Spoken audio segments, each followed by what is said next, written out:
Seth Rollins leaves WWE, major trouble with Vince McMahon coexisting with Dana White. Triple H to bring Shawn Michaels back to regular shows on Raw or SmackDown. Sasha Banks on being called female Dean Ambrose. The Bloodline Split. WWE athletes are not serious about wrestling anymore, and more. Let's jump right into it. Major trouble with Vince McMahon coexisting with Dana White. What would it be like to have WWE's Vince McMahon and UFC's Dana White working under the same umbrella? Following WrestleMania 39, it was announced that the two companies would merge under Endeavor. Together with the two sports entertainment powerhouses, this new company will be valued at over $20 billion once the merger is complete. On the latest episode of The Click, this podcast, Kevin Nash spoke about the recent merger between WWE and UFC. When asked if he thought Vince McMahon and Dana White would be able to coexist, Nash believes the two will get along fine even though both men are considered alphas. "I think fine. They're both kin alphas," Kevin Nash said. "They're fine. Once it gets past the fking who's bigger." Rumors of the two companies working together have been downplayed by Endeavor management, and it appears it will be business as usual for WWE and UFC going forward. Kevin Nash believes that's the right decision and thinks both companies need to remain independent of one another. "They have to, because anybody can throw a shoot," Kevin Nash said. "There's no psychology, there's no booking, there's matchmaking. There's a weigh-in and two guys go out there and beat the f*** out of each other. By the time it's high def and everything else, I paid $13,600 for the night to watch a UFC. There's a real good chance that I could be out of f***ing matches in an hour. And that's always the beauty of f***ing professional wrestling." The Hall of Famer continued, "If I tell you we're gonna give you 5 hours on Saturday and 5 hours on Sunday, you'll probably get 10.5 hours because I'm in control of it because it's a f***ing work." What do you make of Kevin Nash's comments? Do you think Vince McMahon and Dana White will be able to coexist? Let us know your thoughts by sounding off in the comments section below. Triple H to bring Shawn Michaels back to regular shows on Raw or SmackDown. Triple H recently announced the return of the WWE Draft. Ever since, there's been a lot of speculation about what changes the upcoming event could bring. One of the things that could happen is the tightening of the very loose brand split. The perfect way to do this would be to bring a Hall of Famer back to regular shows as part of Raw or SmackDown. Shawn Michaels. Michaels is currently the one running things down in NXT. However, anyone seeing recent NXT shows would be able to say that it's not the company's biggest priority at the moment. As a competitor, Michaels is very much retired. There's no chance of him returning to the ring again. However, his value as a personality might be a bit wasted down in NXT. Triple H might just use the WWE Draft to bring back an old system. Separate general managers for Raw and SmackDown. This way, he could become the GM of either show, and at the same time, it would help to separate the brands. With Adam Pearce currently serving as a WWE official on both brands, there's a level of merging between the shows that could be done away with. While competition between Raw and SmackDown is not necessary, the arrival of Shawn Michaels could bring a separate style to both shows that could help differentiate them. Making Shawn Michaels the general manager of either show after the WWE Draft would ensure that at least one show has a very strong personality in charge. Just through interactions and angles with him, it could be very easy to build any of the current superstars into forces of nature themselves. He could even enter into feuds himself and select his representatives, perhaps even creating a faction under him to enforce his bidding on the show. Again, this would help make for some fascinating stories and might be one of the best angles WWE could pursue going forward. This might be something that Triple H looks into. With the WWE Draft coming up, what changes can you see WWE making? Leave your thoughts in the comments section below.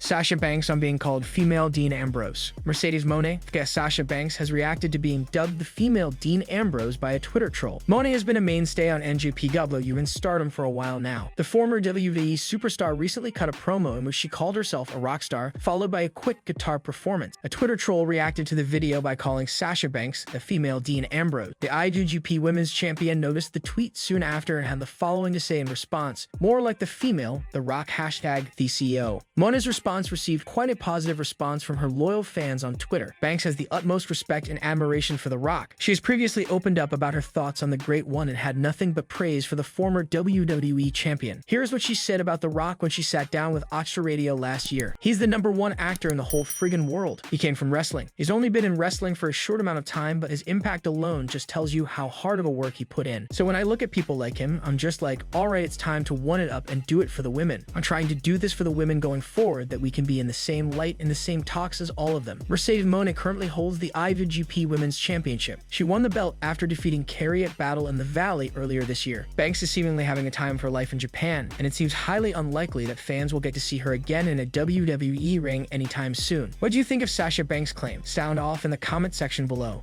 The Bloodline Split. The Bloodline, led by Roman Reigns, is one of the most dominant factions in recent WWE history. For almost 3 years, Reigns has dominated while in charge of this faction, and despite despite rumors, has shown no signs of slowing down. However, quite a few reports have talked about fractures within the faction. In one of the current storylines and previous stories, fractures have been planted between Roman Reigns and Jey Uso. However, if the bloodline splits down the middle, there's a chance that the opposing side of the faction might be led by none other than Solo Sikoa. Much like the original New World Order, the bloodline's dominance is unquestioned, but as was seen later in the NWO, the team split into faction. While that ended badly, a better booking of the faction this time might help make for better WWE programming. On top of that, there are more than enough young Inoue family members just waiting for a chance to burst through in WWE and become the next big stars. Zilla Fatu, Umaga's son, has begun training in Booker T's Reality of Wrestling promotion. Jacob Fatu has been a presence in MLW and is the current MLW National Openweight Champion. All of these stars might come to WWE soon if the company wants them to. It would be perfect for a split in the faction and have the Inoue family battle each other, with one team under Roman Reigns' leadership and the other under the new chief, Solo Sikoa. Even though Solo Sikoa has been a loyal member of Reigns' faction, the superstar knows there is only a specific limit to which he may grow while working for Roman Reigns. The World Championships and biggest opportunities will always be reserved for the tribal chief. Meanwhile, Sikoa has proved himself to be quite the formidable force in WWE. The fact remains he may choose to betray Reigns sooner rather than later. Should he do so while splitting the bloodline apart, nothing might be a better story for the company. Do you think Solo Sikoa is ready to lead a faction of his own? Leave your thoughts in the comments section below.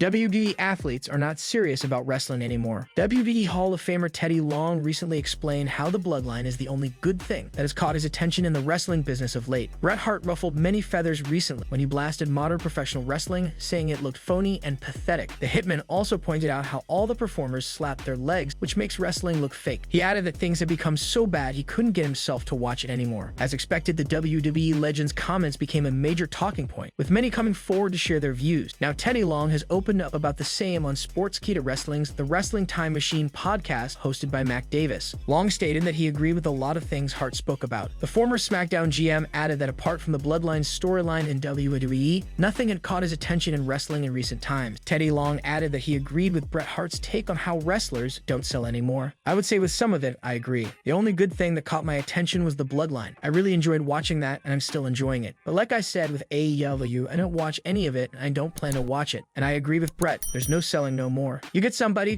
would jump right up like it never happened. Nobody wants to be real anymore, said Teddy Long. Furthermore, Teddy Long also explained how modern in-ring work lacked believability and slammed wrestlers for not taking the business seriously. The WWE Hall of Famer mentioned that wrestling is more than just performing flashy and flippy moves, as one needs to be able to draw money. Nobody wants to make you believe what they are doing. It's flip-flop, thank you man, and they are out of there. So to me, I don't see a lot of guys taking the wrestling business seriously as it should be. I don't think it's just a show, but it's also business. It's about drawing money. That's the way I was brought up, and I believe everybody coming up now should be brought up like that, added Teddy Long. Everyone has their own taste in wrestling, with some preferring a fast-paced style while others enjoy slow-burning, storyline-driven matches. With so much action across the world, there's enough to cater to everyone's choices. Major praise for Seth Rollins. Veteran journalist Bill Apter recently opened up about one aspect of Seth Rollins' wrestling style that he likes the most. The Visionary is one of WWE's best in-ring workers, who's always guaranteed to steal a show, no matter who he's pitted against. Rollins is adept at both WWE's style of wrestling, which is more methodical with lots of breathing space between moves, as well as indie style, which is much more fast-paced. He brings the best of both worlds to the table and has become a favorite of many because of the same. On Sports Key to Wrestling's The Wrestling Time Machine podcast hosted by Mac Davis, Bill Apter praised Seth Rollins' athletic abilities. He explained that whenever Rollins hopped onto the top rope during his matches and slammed his opponents down on the mat, it drove him crazy. Seth Rollins is really good with that. Rollins sees somebody on that top rope, he hops up and slams them off. That drives me crazy, said Bill Apter. Ahead of WrestleMania 39, Cody Rhodes revealed in an interview that he and Seth Rollins almost came to blows backstage once. Later, the Messiah said he was more deserving of the main event spot at Mania than Cody. This led to fans believing the two had legitimate real-life issues in the global juggernaut. However, Disco Inferno thinks Rollins might be fooling fans into believing he had issues with the American Nightmare. I'll say this, dude, you're getting worked by Rollins. Everything I talk that you're reporting that you think is like a shoot is because he's trying to make it to be reported thinks it's a shoot. So Forza Grillo, you're a good fan because you believe what the wrestlers say, and that's what we want fans to do. Believe what the wrestlers say, Inferno said. The former Universal Champion was in action at WrestleMania 39, where he defeated Logan Paul in a show-stealing contest. Seth Rollins leaves WWE. Seth Rollins' WWE contract status has the wrestling world worried. The four-time world champion has been an exceptional performer throughout the years while also being a modern-day legend for his ability to pull the crowd. It would be shocking if the promotion decides not to renew his contract, but the latest events hint at an exit. The visionary stated in an interview in 2021 that his contract would expire in the next 2 to 3 years. By then, his baby girl would be ready to go to school. Rollins postponed the decision to pursue family life, but he did mention being happy with his contributions to wrestling. It was believed that Seth Rollins' WWE contract would run up to WrestleMania 40, but wrestling fans are now contradicting their opinions. With his segment being cut from last week's Raw, they are almost convinced that he is set to leave after Vince McMahon's return to the creative. The former Universal Champion isn't a part of any storyline, while his brief role on the post-Mania Raw episode also disappointed him. To add to the worries surrounding Seth Rollins' WWE contract status, the superstar isn't advertised for any premium live event in the future. The rumor mill is also silent on his upcoming endeavors. Night 1 of WrestleMania 39 happens to be the last time Rollins was seen in the ring, during which he defeated Logan Paul in a high-voltage 16-minute match. In his current run, Seth Rollins has helped younger stars by putting them over in high-profile matches. United States champion Austin Theory is an example. The veteran could stick to that task by feuding with Gunther for the Intercontinental Championship if his contract is not up until 2024. The ring general has a history with Rollins. During a January episode of WWE Raw, Seth teamed up with the Street Profits to defeat the Imperium. It was a great match that left the Visionary wanting more. He commented, "Run it back," when Gunther posted pictures of his confrontation with the former world champion. WWE is seemingly reverting to the tried and tested Gunther vs Sheamus feud on SmackDown. This could play out until Seth Rollins is drafted into the blue brand in the upcoming draft. Fans are highly expectant of the shift, which could lead to new rivalries.